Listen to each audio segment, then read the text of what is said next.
Bueno, siendo las 15:17, vamos a iniciar nuevamente la unidad número 10.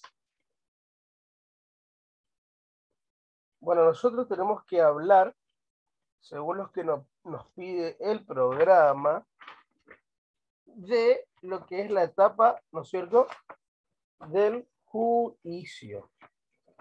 Como habíamos visto ayer, tenemos que dar un pantallazo, ¿no es cierto?, de todo lo que ya fuimos viendo al principio, y después tenemos que entrar a detallar cada con profundidad, digamos, qué se hace en esta etapa.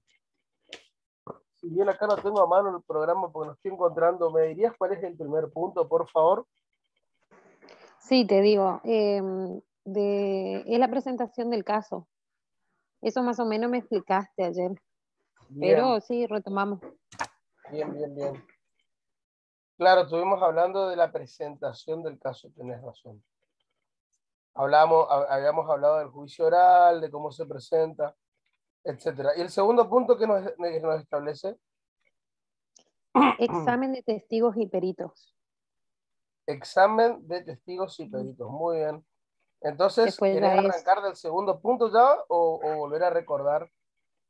Y no sé, si querés volvemos a recordar. Bueno, te doy un pantallazo Dale. así rápido del Sí, primer punto y sí, sí, continuamos con los con demás el puntos. segundo.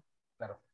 Bueno, nosotros habíamos dicho Dale, que cuando hablábamos gracias. de la presentación del caso, tenemos que tener en cuenta una cosa, que cuando ya estamos en la etapa de la audiencia del juicio, ¿qué va a suceder? Bueno, lo que va a suceder es que el juez, ¿no es cierto?, le va a dar, por cuestiones de principio de igualdad y por cuestiones de igualdad de armas a su vez, el juez le va a dar la posibilidad a ambas partes, es decir, al Ministerio Público Fiscal por un lado y a la parte de la defensa por el otro, le va a dar la misma posibilidad, ¿no es cierto?, para que cada uno presente su caso. Que eso es lo que ayer habíamos hablado de la teoría del caso. No sé si recordás que habíamos hablado de varias cuestiones que debe llevar adelante la teoría del caso, que debe estar conformada la teoría del caso. ¿Te acordás de esa parte? Habíamos hablado de los elementos. Sí, Bien. ahí era que eran herramientas de trabajo para la construcción de la teoría del caso. Exacto. Exacto, porque Y ahí vos van me las habías, proposiciones, o sea, los sí, hechos, la teoría jurídica, digamos sí, que es sí. el relato que va a explicar cómo fueron esos hechos. Pero ya en ese caso se van a reconstruir los hechos en base a la evidencia que se recolectó en la investigación, o sea, en la etapa preparatoria. Porque acá ya estamos en la etapa del juicio, te vuelvo a recordar. Sí, Y bueno, pero acá ya se expone ante el tribunal, ¿no es cierto? Bien. ajá. Bueno, entonces se le da la posibilidad a cada parte para que presente su caso y claramente para que realicen lo que ayer yo te había mencionado como el alegato de apertura. Si Ujú. recordás, yo te había dicho que en el alegato de apertura va toda la explicación de forma breve de lo sucedido en el caso, quién es el imputado, en el caso del Ministerio Público Fiscal va a decir quién es el imputado, qué pena solicitan ellos, qué evidencia se recolectó, etcétera, etcétera. Y lo mismo la defensa también va a dar su apertura, ¿no es cierto?, su alegato de apertura y va a detallar lo mismo en O sea, representación. el alegato de apertura es para las dos partes, entonces. El alegato de apertura y el alegato de cierre son para los dos. Ah, ok. No es solamente para uno. Claro, Entiendo. el alegato de apertura lo da el Ministerio Público Fiscal, ¿no es cierto? Ujú. Y luego lo da en la parte de la defensa. Pero la defensa tiene que estar muy despierta cuando el Ministerio Público Fiscal va a hacer su alegato de cierre. Porque cuando hace su alegato de cierre, en la defensa va a tener que, en lo posible, desacreditar todo lo que dijo el Ministerio Público Fiscal para así poder lograr una cierta convicción del juez. Eso tenéis bien en claro. Entonces cada uno va a, pero volvamos al principio, cada uno va a realizar su alegato de apertura. Este momento es muy importante. ¿Por qué? Porque es un momento muy importante para las partes. Porque acá es la oportunidad, acordate esto, es la oportunidad de anunciar qué van a hacer, o sea, cuál va a ser su accionar durante el transcurso de toda la audiencia. Por ejemplo, va a venir el Ministerio Público Fiscal, se va a presentar, va a presentar su teoría del caso, cuáles fueron los hechos, todo lo que te expliqué ya, y a su vez va a decir que, bueno, ellos están en esta audiencia para probar la culpabilidad de fulano de tal, o la autoría de fulano de tal de cierto delito, en base a tal y tal prueba. Punto. Por eso es muy importante el alegato de apertura. Acá en este alegato de apertura, ¿qué va a pasar? Los litigantes van a tener la oportunidad de anunciar eso, de esa información clave, para que justamente el tribunal pueda juzgar el caso. Y a su vez, también el tribunal tenga más o menos clara, ¿no es cierto?, las ideas en la cual tanto el Ministerio Público Fiscal o la defensa están apuntando, digamos. Es decir, a modo ejemplificativo, el Ministerio Público Fiscal apunta a que se lo condene a fulano de tal a 10 años de prisión y con tal y tal pruebas a presentar, digamos. Entonces, el juez va a tener en claro que el Ministerio Público Fiscal quiere condenar a esa persona a 10 años. Luego, cuando hace la apertura, el alegato de apertura, la parte defensiva, ¿no es cierto? Y bueno, claramente va a decir cuál va a ser su accionar y va a dejar más o menos clara la idea al juez de que ellos van a acreditar a través de pruebas fehacientes de que su cliente no es responsable de tal delito. Entonces va a quedar claro cuál es la idea de la defensa y a su vez de desacreditar todo lo que presenta el Ministerio Público Fiscal. Todo eso más o menos se da en el alegato de apertura, ¿no es cierto? Bien. Pero en este alegato de apertura, ¿no es cierto?, que se intenta dejar también más o menos claras las ideas de cuáles van a ser las direcciones que cada uno va a apuntar. Tampoco es que van a ser un alegato del juicio en total, por eso se llama alegato de apertura nada más. Es decir, no van a intentar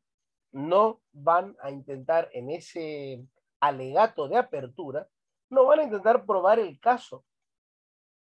Todavía no. Acá lo que se da un pantallazo nomás. Después sí está el desenvolvimiento, pero todavía no es el momento. Entonces, para terminar con este punto, hay que tener en claro qué es ese alegato de apertura. Es la primera oportunidad que cada litigante tendrá para anunciar cuál es su caso en el juicio. Eso que te quede bien clarito. Es la primera oportunidad que va a tener cada uno, ¿no es cierto? Su primera oportunidad para exponer la teoría del caso, que es lo que habíamos hablado ayer, lo de la teoría del caso, y que va a intentar claramente probar. Y en el caso, por ejemplo, de la defensa, va a tratar de refutar, de desacreditar todo lo que el Ministerio Público Fiscal diga. Todo esto va a suceder durante todo el transcurso del juicio, o sea, del debate oral. Así que bueno, desde ese punto podemos decir de qué se trata este alegato de apertura. ¿Hasta ahí alguna duda? No, voy bien, estoy bien, entendí eso. Bien, bien, bien, bien, bien. Después sí tengo algunas preguntas. Bueno, en el siguiente punto. No, en el contraexamen, Ah, falta todavía. sí, falta todavía. Por eso, Bien, bien, en su bien. momento te pregunto. Perfecto. Perfecto. Bien. Continuamos entonces.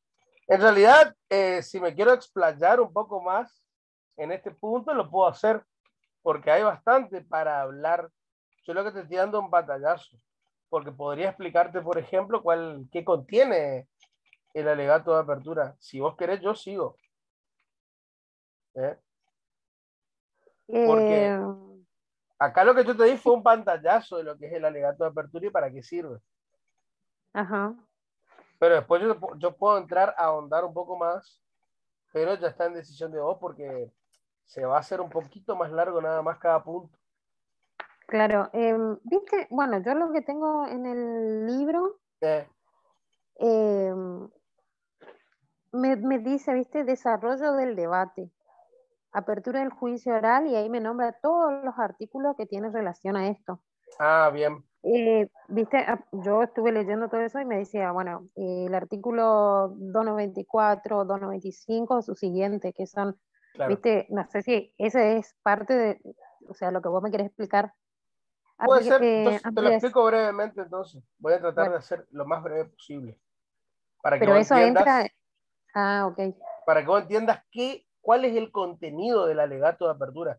Porque ya te dije sí, para qué mejor, sirve, claro, pero ahora para sí, ver sí, sí. cuál es el contenido, justamente este alegato de apertura, como habíamos dicho, que constituye un anuncio, es para informar al juez. Pero eso que se informa claramente va a versar en todo lo que se basa, valga la redundancia, la versión de los hechos que cada una de las partes va a manejar. Porque claramente el Ministerio Público Fiscal va a manejar, por decirlo así, su versión de los hechos acorde a lo que investigó. Y en la parte defensiva también va a manejar su versión de los hechos, pero su centro, digamos, o sea, va a radicar en la historia que cada parte va a contar en el juicio para poder identificar, digamos, dónde está el quid de la cuestión, el nudo de la cuestión. Es decir, cuál es la controversia del caso.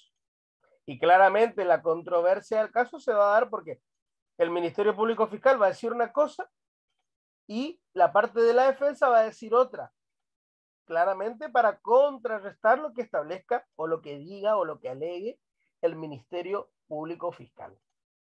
Pero por eso es necesario que cuando se hace el alegato de apertura, es necesario hacer una introducción para que se pueda identificar cuál es el conflicto.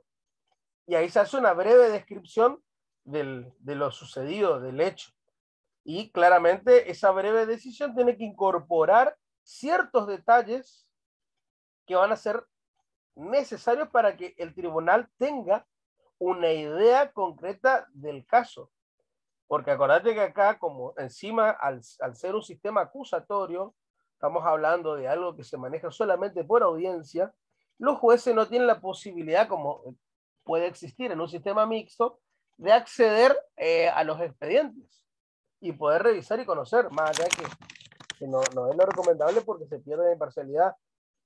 Y por eso acá, en este sistema acusatorio, la imparcialidad se ve más notoria, es más notoria. Entonces, justamente por un principio de inmediación, los jueces van conociendo las causas contadas por las mismas, los protagonistas, digamos. Por eso que hablamos de este alegato de apertura. Y por eso hablamos de que es necesario hacer una descripción de los hechos para que este tribunal pueda tener una idea concreta del caso. Entonces, ¿qué va a suceder ahí? Bueno, cada litigante, tanto el Ministerio Público Fiscal como en la parte de la defensa, se va a valer para acreditar, digamos, lo que ellos afirmen, de las pruebas que presenten, de los elementos probatorios, y a su vez van a tratar de desacreditar a la contraparte. Entonces, eso es el, el alegato de apertura. Es como el tema que se va a tratar Yo vengo a decir en el alegato de apertura lo que se va a tratar y qué es lo que voy a hacer. Punto.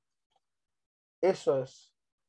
Pero cada uno va a tener, obviamente, te vuelvo a repetir, su propia versión de los hechos. Bien. Ahora, ¿qué no tenés que hacer en un alegato de apertura? Bueno, el abogado claramente debe conocer su caso, a quién defiende, saber qué normas, digamos, están involucradas o se lesionaron, tener bien claro cuáles son las pruebas que tengo para probar y desacreditar la contraparte. Pero, como te dije una vuelta, como hablábamos de un término razonable, el alegato de apertura no debe excederse de más el tiempo que es razonable.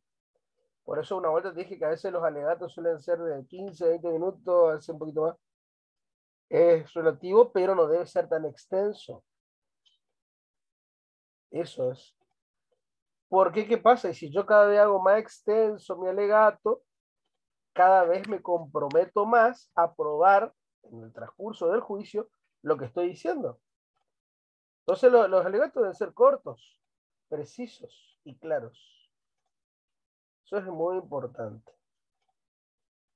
¿Qué más te puedo decir? Bueno, acá ya iríamos más al punto ya 2 de los exámenes de testigos y de peritos.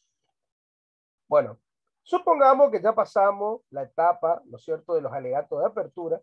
¿Qué va a pasar acá? Y bueno, se va a abrir justamente la fase de la producción de pruebas. Es decir, todo lo que recolecté y fui ofreciendo en su momento, ahora ya, después de terminado, acordate de esto, se termina el alegato de apertura y viene la fase de la producción de las pruebas. Entonces, ¿qué va a suceder acá? Bueno, viene la fiscalía, que es la parte acusadora, va a presentar primero, va a hacer la acusación pública y puede incorporar, si quiere, a uno o a los querellantes del caso, en el caso de que exista más de uno, o que haya una acusación privada. Y bueno, una vez que se presenta toda esa información por el acusador o los acusadores, ¿no es cierto? ¿Qué va a pasar acá? Y bueno, lo mismo va a tener que hacer la defensa. Le va a tocar el turno a la defensa de presentar su propia información. Eh, Acá, justamente en esta fase, por decirlo de alguna manera, del juicio, es donde más claro se va a ver la contradicción entre las partes.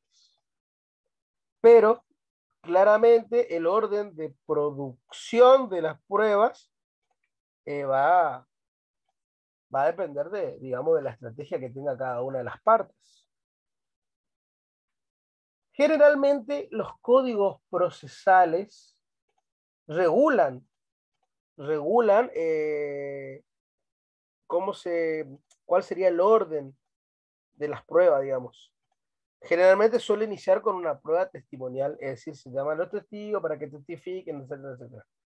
Una vez que termina esa prueba testimonial, van a continuar con la prueba pericial y terminan con la prueba material. Esta presentación de esta información, ¿no es cierto?, claramente constituye lo que se llama la producción de la prueba, de que cada parte presenta, obviamente.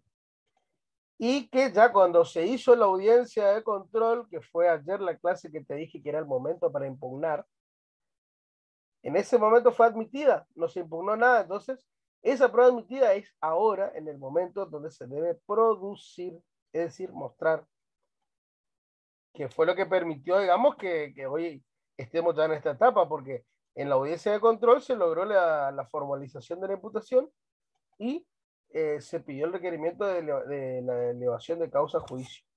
Y ahora ya estamos en el juicio. Entonces, estamos acá presentando lo que es la prueba. Bien. ¿Hasta ahí alguna duda? No, Bien. hasta ahí Tenemos el no. examen directo de los testigos. Justamente Sí. esto es una herramienta muy principal en la cual cada litigante tiene, justamente para poder producir eh, de forma efectiva la información que ya anuncia cuando hicimos hoy, más temprano, el alegato de apertura. Estos testigos son una fuente de información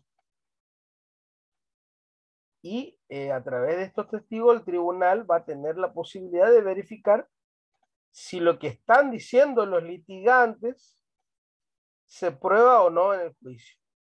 O sea, el testigo es la persona que concurre físicamente a prestar esa declaración en el juicio y a su vez se va a someter a las reglas del examen directo y al control propio del contraexamen.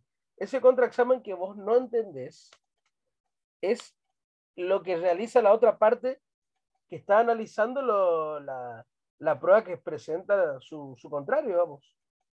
Es decir, Ah, vos sos eso es. Ministerio Público Ujú. Fiscal, yo soy defensa, vos estás produciendo ciertas pruebas y yo estoy haciendo un Y vos contraexamen me controlas. Ah, ok. de lo que vos estás presentando. Porque, por ejemplo, en una prueba testimonial, cuando me toca a mí, yo le voy a entrar a preguntar a tus testigos que vos presentaste. Ujú. Y voy a buscar la manera claramente estratégica para poder hacerle pisar palito si está mintiendo o no. Acuérdate que acá ya estamos en el corazón de la tormenta, que es el juicio. Sí. Bien.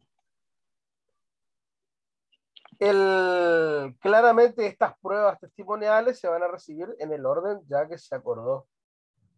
Pero si no se acuerda, si no hay un acuerdo, la ley establece, bueno, que de lo contrario siempre va a ser primero el Ministerio Público, luego la querella, si la hay, y después la defensa. O si no, ya si se ponen de acuerdo, ellos mismos establecen el orden de quién alega primero, digamos, o de quién produce las pruebas primero. Bien.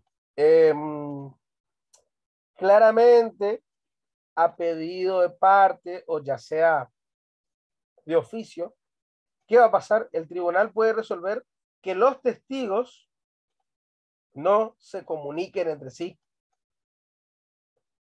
Y cuando hablamos del contraexamen, justamente ese interrogatorio va a ser a cargo de las partes. Primero va a preguntar el que ofreció. Yo ofrezco tal testigo, yo pregunto. Pero después te va a tocar a vos preguntarle a mis testigos. Y es ahí donde vos buscás desacreditar lo que dice mi testigo y que me está beneficiando. En realidad, lo que alegue cada testigo tiene que ser para beneficio del juicio y no para beneficio de cada una de las partes. Es decir, yo no voy a llegar o sea, en teoría, los testigos que yo quizás llevo para que me beneficie a mí, no debería ser así. El testigo debe ir y contar la verdad, ya sea aunque me beneficie a mí o no. O sea, a mí en sentido a mi cliente me refiero. Pero entonces las pruebas se van a recibir en el orden acordado. Si no, va a ser el Ministerio Público por un lado primero, luego la querella y después la defensa. Y que a pedido de parte, te vuelvo a repetir, o de oficio puede el tribunal resolver que esos testigos no se comuniquen entre sí. ¿Y quién va a hacer ese interrogatorio? Y bueno, cada parte. Primero pregunta al que ofrece ese testigo y luego pregunta su contraparte. Bien, seguimos. Cuando se va a entrar a interrogar a estos testigos, claramente también el juez, ¿no es cierto?, le va a anunciar cuáles son las penas que existen si, por ejemplo, lleva adelante o realiza un falso testimonio, ¿sí? O se calla la verdad. Por eso que se toma juramento de decir la verdad o o a veces acorde a sus creencias religiosas. Pero generalmente se pregunta el nombre, el apellido del testigo, estamos hablando, su estado civil, su edad, cuál es su profesión, dónde vive, si existe algún vínculo de parentesco con la víctima o cualquier otra circunstancia necesaria para apreciar si es verdadero o no lo que dice. ¿Qué más? Bueno,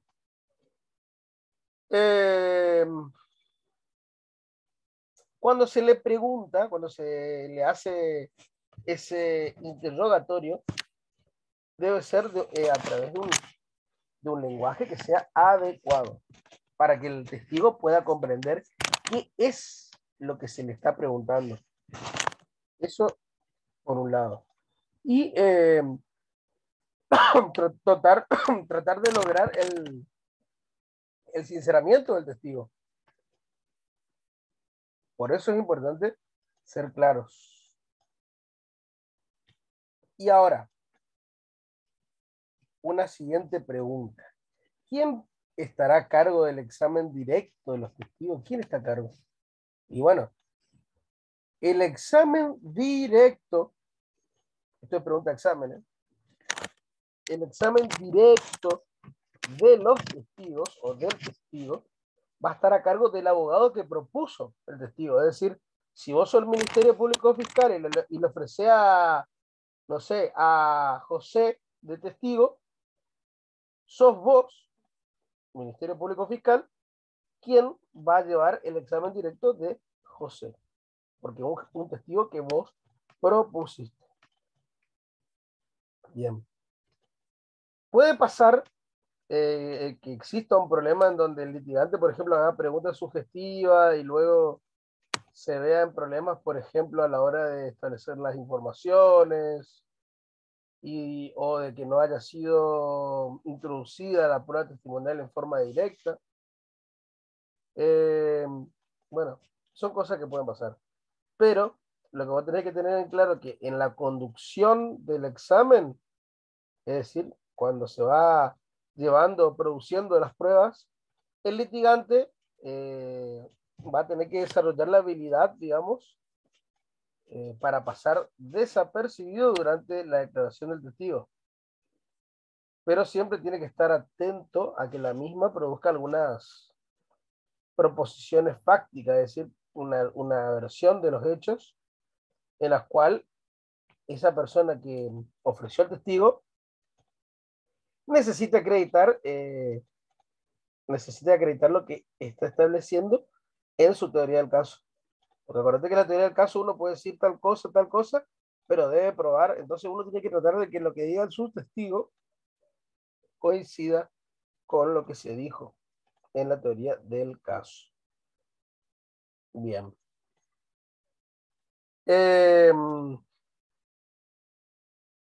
Bueno, ¿cómo hacemos este examen directo, no es cierto? Y bueno, para eso hay que utilizar ciertas herramientas y generalmente suelen ser a través de preguntas abiertas o preguntas cerradas, pero siempre van a estar prohibidas esas preguntas sugestivas. Cuando hablamos de sugestivas, estamos hablando de preguntas que, por ejemplo, le sugieren la respuesta o que le da una sola opción de respuesta. Esa no es la idea. Bien. Pero generalmente se utilizan preguntas directas. Por ejemplo, a ver, bueno, una pregunta directa puede ser aquellas que van a permitir, por ejemplo, que el testigo pueda aclarar libremente. Es como una pregunta abierta, digamos, la directa. ¿Qué, cómo, cuándo, por qué? Etcétera, etcétera, etcétera. Esas son preguntas en forma abierta. ¿Y por qué? Y bueno, justamente estas preguntas, este tipo de preguntas, permiten que se cumpla, digamos, con la finalidad de que el testigo brinde información para apoyar la teoría del caso. Entonces, son preguntas que van a permitir, por decirlo de alguna manera, demostrar la solidez del testigo en cuanto a lo que él conoce sobre lo que sucedió, o sea, sobre los hechos, y que fue ahí a declarar. Pero a su vez también, esto también tiene un cierto grado de desventaja. Por ejemplo, como que el testigo pueda pasar o puede llegar a ocurrir que pierda el control del examen. Por ejemplo, puede aportar información que no sea relevante para el caso, o puede pasar que revele ya demasiada información detallada y pareciera como que se estudió, digamos, lo que tiene que ir a declarar. O sea, se nota que está mintiendo, que está estudiado y responde de esa manera. Por eso dice la doctrina, los grandes doctrinarios, y por eso que es recomendable, digamos, siempre combinar preguntas abiertas con preguntas cerradas. Las preguntas abiertas eran las que te dije hoy: qué, cómo, cuándo, por qué. Pero las preguntas cerradas, digamos, ya se requiere una cierta información específica por parte del testigo. Por ejemplo, que te pregunten, no sé, de qué marca era el auto, cómo era el tiempo ese día, cómo era la visibilidad, dónde estaba usted, en qué posición estaba usted, o a qué distancia estaba usted del hecho ocurrido que usted estaba mirando o que vio, etcétera. Todas esas preguntas son preguntas cerradas. ¿Por qué? Porque justamente requieren una información específica, es decir, una información puntual. Si yo te pregunto esto, me tienes que responder esto. Pero una de las diferencias que van a existir entre estas preguntas que son cerradas y las sugestivas que dijimos que estaban prohibidas, es que las cerradas, por ejemplo, restringen, como es cerrada, ¿no es cierto? Va a restringir el ámbito de respuesta. Es decir, eh, es eso que te pregunté y nada más. Las otras, por ejemplo, es como que reducen a una cierta respuesta, como un sí o un no. Si se realizan, por ejemplo, solamente preguntas cerradas, por ejemplo, se corre ese riesgo, digamos, de generar la impresión, hablamos al tribunal, al público, etcétera, de que el testigo claramente necesita un apoyo para declarar, debido a que no tiene, digamos, o no conoce realmente los hechos como fueron, y fue ahí a decir verdura, ¿entendés? Eso es importante. Bien. ¿Qué otro punto te pide el programa? Ah, de los peritos también tenemos que hablar, ¿no es cierto?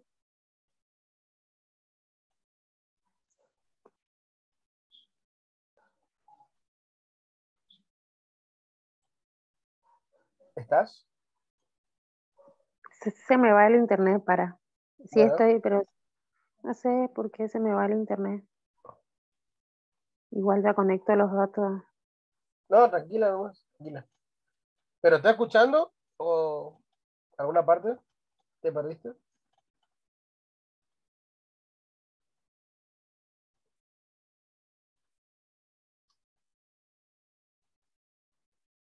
Bien, continúo, ¿Sacaste?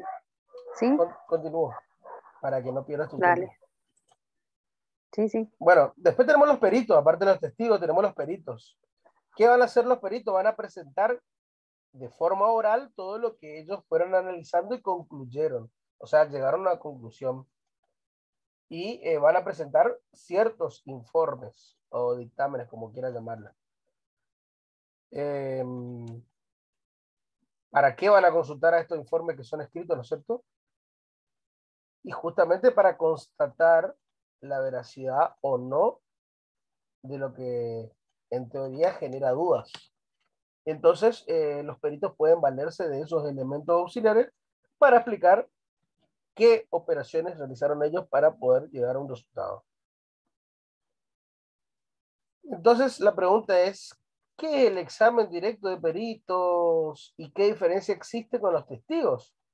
Bueno, la prueba pericial, a diferencia de la prueba testimonial, es que, por ejemplo, los testigos que llegan al juicio por haber percibido de alguna manera, en forma directa, a través de sus sentidos, ya sea alguna información que sea relevante para el caso que se juzga, y en cambio los peritos van a llegar a juicio por poseer una experiencia especial.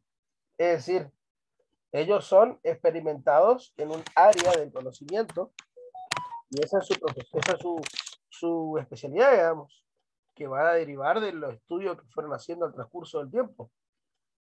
A eso, de esa forma llega. Pero esta prueba pericial se va a brindar, digamos, o va a ser hecha a través del perito que va a concurrir al juicio.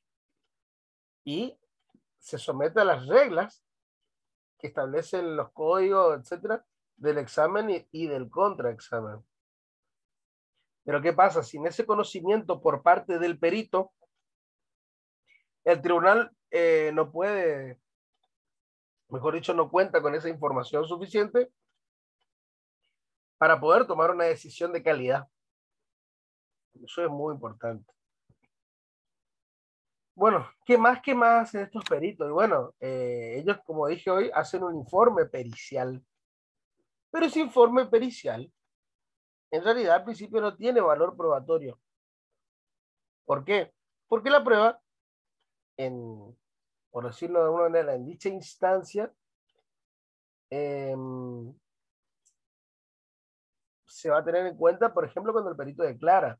Es decir, en la etapa de preparación, cuando se está por hacer el examen y el informe que se hace por parte de los peritos, cuenta con un papel muy relevante, porque ese papel relevante, ese informe que ellos dan, va a ser un instrumento de trabajo que el litigante, por ejemplo, para que el litigante pueda preparar su examen.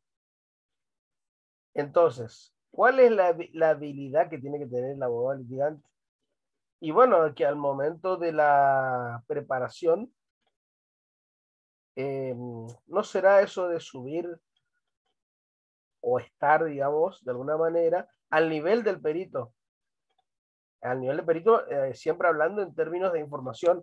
Es decir, yo no voy a saber más que el perito. O tratar de desacreditar al otro perito de la otra parte. ¿Me explico? Entonces acá hay que tener en cuenta cómo se hace, quién está a cargo de ese examen directo de los peritos. Y cuál es la función que tienen los consultores técnicos. Los consultores técnicos también son peritos, pero son peritos que ya contrata la contraparte. ¿Cierto? Es decir, el Ministerio Público Fiscal presenta a los peritos, que son los auxiliares del juez, y la parte de la defensa presenta a su consultor técnico. Bien. Seguimos. ¿Qué más nos pide? Bueno, en realidad también cuando se hace ese relato, ese trabajo del perito, hay que estructurar, y dice la doctrina, por ahí establece que hay que tener en cuenta 3 grandes ejes. Por ejemplo, qué fue lo que hizo, cómo lo hizo y a qué conclusiones llegó. Dice que son preguntas que siempre hay que hacerse. Eso es muy importante. Bien. Ahora llegamos al punto 3, que es lo que vos necesitabas saber, que es el contraexamen, ¿no? Sí. Bien. Ese contraexamen es lo que te dije hoy, es un control de la información. Si yo hago mi examen directo, vos vas a controlar esa información que va introduciéndose en el juicio. En este supuesto, ¿no es cierto?, del juicio, digamos, justamente acá vamos a tener en cuenta cuál va a ser el rol que va a tener la contraparte. ¿En qué momento? Y bueno, durante el momento de la